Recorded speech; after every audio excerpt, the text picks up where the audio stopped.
चलिए अगला नियम देखते हैं। आज अपन पूंजी का समायोजन, नए साझेदार के अनुपात में पूंजी का समायोजन किया जाएगा।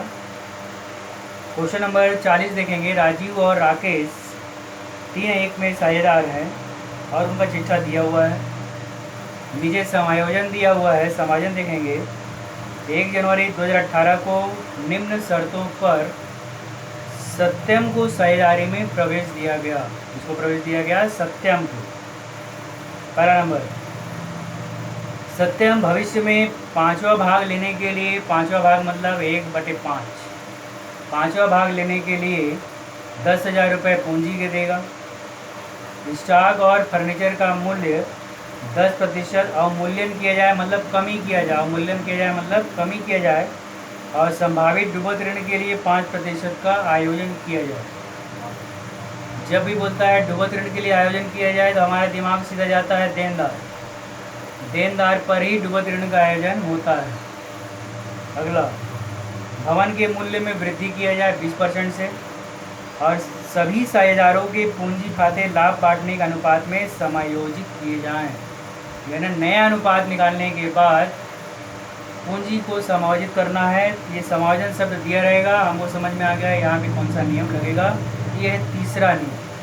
ठीक, तो सबसे पहले चलते हैं अपन पुनर्मूल्यांकन खाता। बोला है दोहरा लो पुनर्मूल्यांकन खाता। जब तक पुनर्मूल्यांकन खाता नहीं बनेगा, लाभ हानि नहीं निकलेगा, पूंजी खाते की गणना नहीं हो सकती।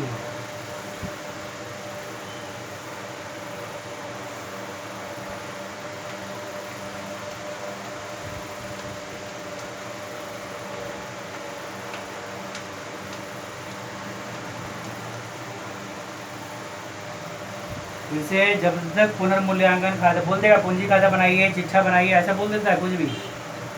जब तक समायोजन दिया है और पुनर्मूल्यांकन खाता हम नहीं बनाएंगे, ना तो पूंजी बनेगा ना ही चिट्ठा बनेगा। इस बात का विशेष ध्यान देना है। तो सबसे पहले क्या बनाना है हमको यहाँ पर, पुनर्मूल्यांकन खाता। ठीक, चलिए देखिए समायोजन।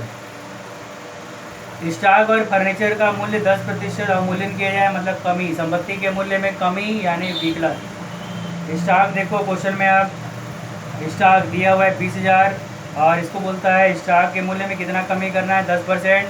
तो 20,000 का 10%, 2,000 कमी। तो स्टॉक 2,000, स्टॉक कितना हो गया हमारे पास, 2,000। फिर बोलता है स्टॉक और फर्नीचर, फर्नीचर का मूल्य देखो दिया हुआ है 1,000, 1,000 का 10%, 100। टू स्टॉक के बाद टू फर्नीचर,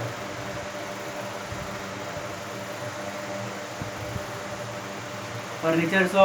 फिर इसके बाद देखो स्टॉक और फर्नीचर का मूल्यांकन किया जाए। आगे बोला है देनदार के लिए, डुबत ऋण के लिए 5% का आयोजन करना है। क्वेश्चन में देखो देनदार दिया है, विविध देनदार 16,000, 16,000 का 5% निकालेंगे तो 16,000 का 10%, 1,600, 1,600 का आधा 800। टू देनदार पर संचय,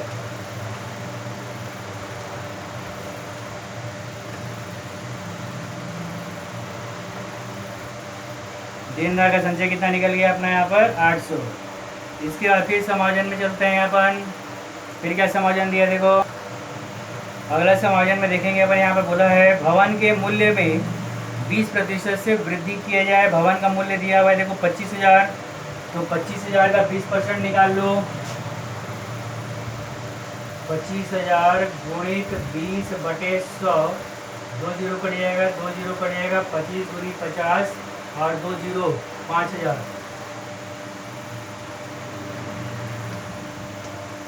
भाई भवन, और भवन के मूल्य में कितना वृद्धि हो गया, 5,000। भवन के मूल्य में 20% वृद्धि हो गया, 20% निकाले कितना आ गया ये 5,000 रुपये आ गया। ठीक है, यहाँ तक इतना करने के बाद और समायोजन क्या देखो, कुछ नहीं। अब इसका पहले अपन लाभ आने की गणना कर लेंगे। तो 5,000 में 2,900 रुपये घटाएंगे। रफ में घटा लेना, 5,000 माइनस 2,900, 0 0 10 में 9 गया 1, 4 में 2 गया 2, 2,100। तो ये 2,100 जो निकला हमारा, क्या निकला, लाभ हानि। क्या निकला ये हमारा लाभ हानि। तो लिख दिए अपन यहाँ पर कुल लाभ हानि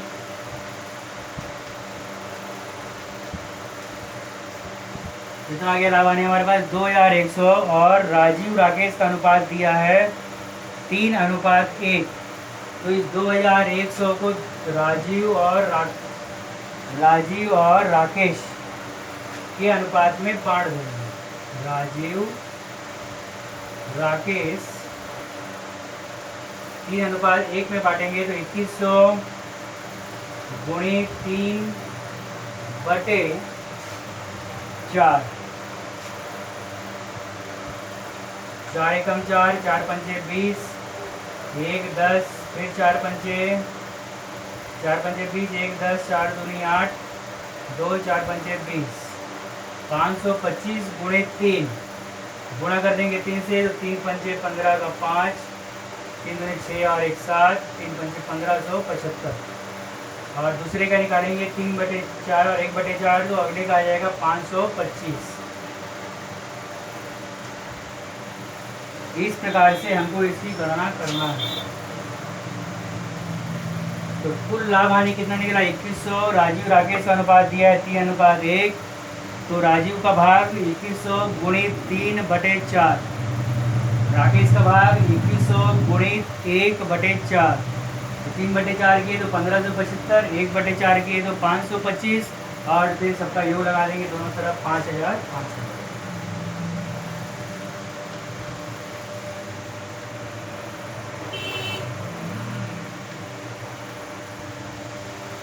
और इस प्रकार से हमारा ये पुनर्मूल्यांकन खाता कंप्लीट हो जाता है।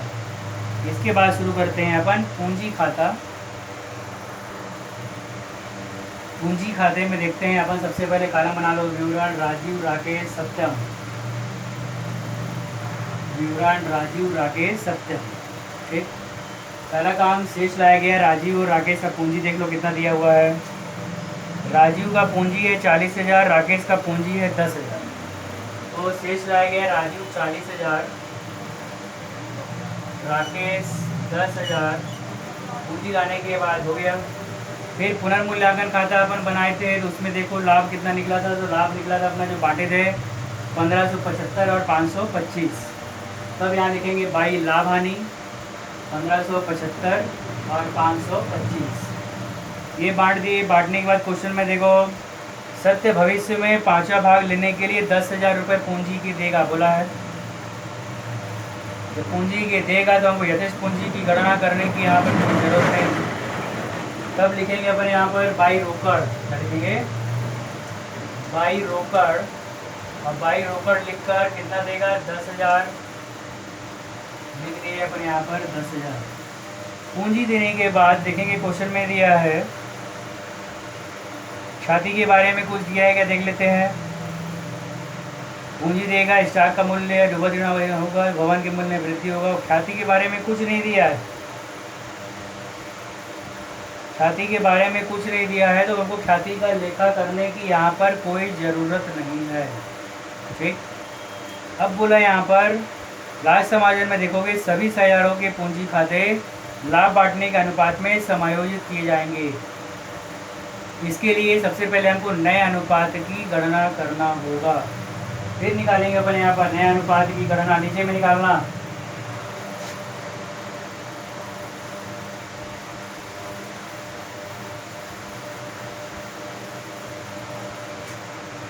हेडिंग दे देंगे अनुपात की गणना या नए अनुपात की गणना।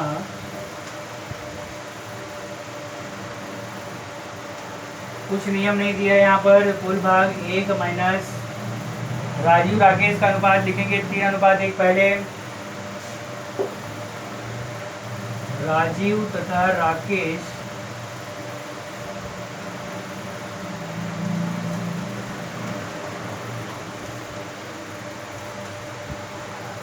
का अनुपात बराबर 3:1। पहला काम राजीव तथा राकेश का अनुपात बराबर 3:1। नया शेयर सत्यम का भाग 1/5।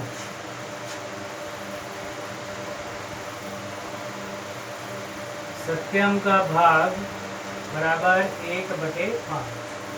कुछ नहीं है तो कुल भाग 1 माइनस 1/5 बराबर हल करेंगे तो 4/5। ये आ गया हमारे यहाँ पे 4/5। अब इस 4/5 को जितने भी पुराने साझेदार हैं उनके भाग के साथ गुणा करके नए अनुपात की गणना की जाएगी।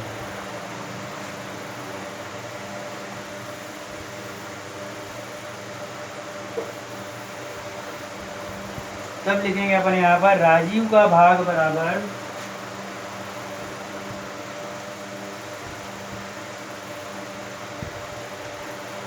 राजीव का अनुपात दिया हुआ था 3/4।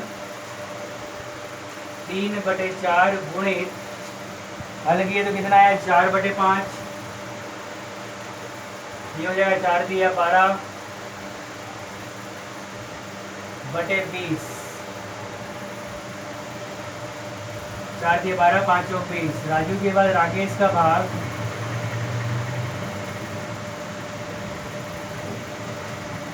एक बटे 4 गुणित 4/5 बराबर 4/20।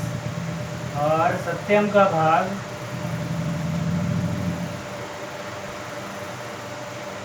बराबर 1/5। 12/20, 4/20, 1/5। यहाँ तक काम समझ में आ गया। अब इसको अपन फिर हल करेंगे जमा कर 12/20, 4/20, 1/5 जैसे करते थे वैसे ही।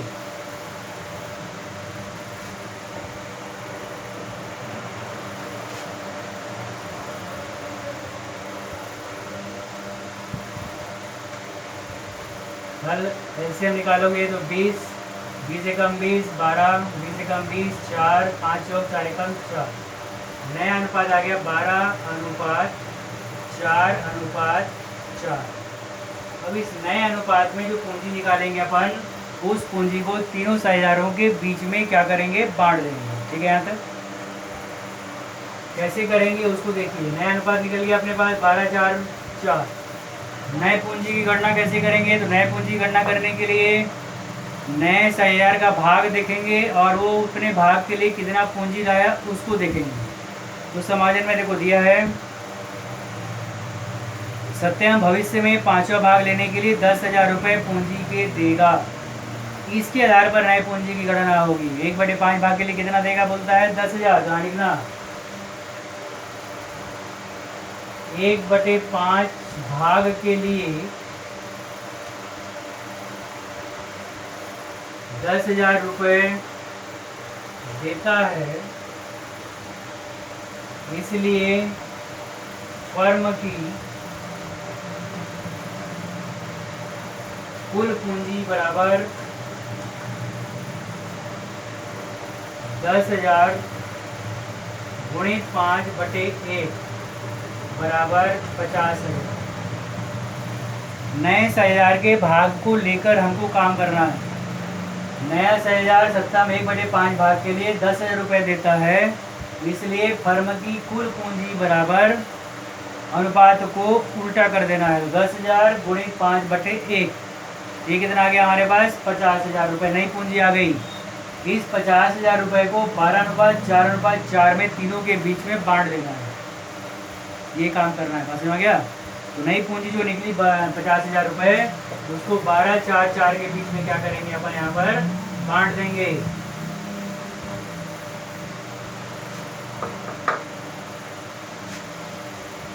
राजीव लिखकर 50,000 गुणित 12 अनुपात हमारे पास 12:4:4। 12:4 × 20, 12/20। राकेश बराबर 50,000 गुणित 4/20। सत्यम 50,000 गुणित 4/20। जो नया अनुपात निकला अपना 12:4:4, उसमें नए पूंजी की गणना करके 50,000 गुणित 12/20, 50,000 गुणित दूसरे का 4/20 और 50,000 तीसरे का 4/20। इसको काटेंगे अपन तो कितना होता है देखो जीरो से जीरो कट गया, दो से दो छक्के 12, 6 पंचे 30 और 3 जीरो 30,000। कितना आ गया इसका भाग? 30,000। दूसरे का वैसे ही जीरो से जीरो, दो से दो एकम, दो दूनी, दो से गुणा करोगे, 2 पंचे 10, 3 जीरो 10,000 और इसका क्या जाएगा? 10,000। ये जो अपन निकाले 30,000, 10,000, 10,000, ये पूंजी शेष आ गया। इस पूंजी शेष को 30, 10, 10 विकलन साइड, कौन सी साइड? विकलन साइड में लिखना है शेष ले जाया गया। कौन सी साइड में लिखना है हमको? इसको विकलन साइड में लिखना है, शेष ले जाया गया। तो इस प्रकार से इसको अपन विकलन में लिखेंगे। ऊपर 2 लाइन जगह छोड़ देना है और लिखना है टू शेष ले जाया गया 30,000, 10,000, 10,000। नए अनुपात की गणना करने के बाद उसको क्या करना है हमको? जो नई पूंजी को बांटेंगे नए अनुपात में, विकलन साइड ले जाना है हमेशा। ऊपर 2 लाइन जगह छोड़ देना है और उसके बाद लिखना है टू शेष ले जाया गया, ले और ग 30, 10, 10। इसके बाद योग लगाएंगे। अगर विकलन समाकलन का योग अधिक आता है तो इधर टू रोकड़ ऊपर में लिखना है, टू रोकड़ यानी इतना पैसा 60,000 निकाल कर ले जाएगा। और अगर विकलन का योग अधिक आता है तो यहाँ लिखना है नीचे 22 रोकड़ और इतना पैसा वो संस्था को देगा। इसका मतलब ये है। आई बात समझ में? अब योग लगाते हैं। ये 40 का जो अधिक दिख रहा है 40,000 और 1575, 40 और 41,575, 10,525 और ये 10। इसका जो अधिक है 41,575 में 30,000 घटा देंगे अपन। 41,575 में 30,000 घटा दो।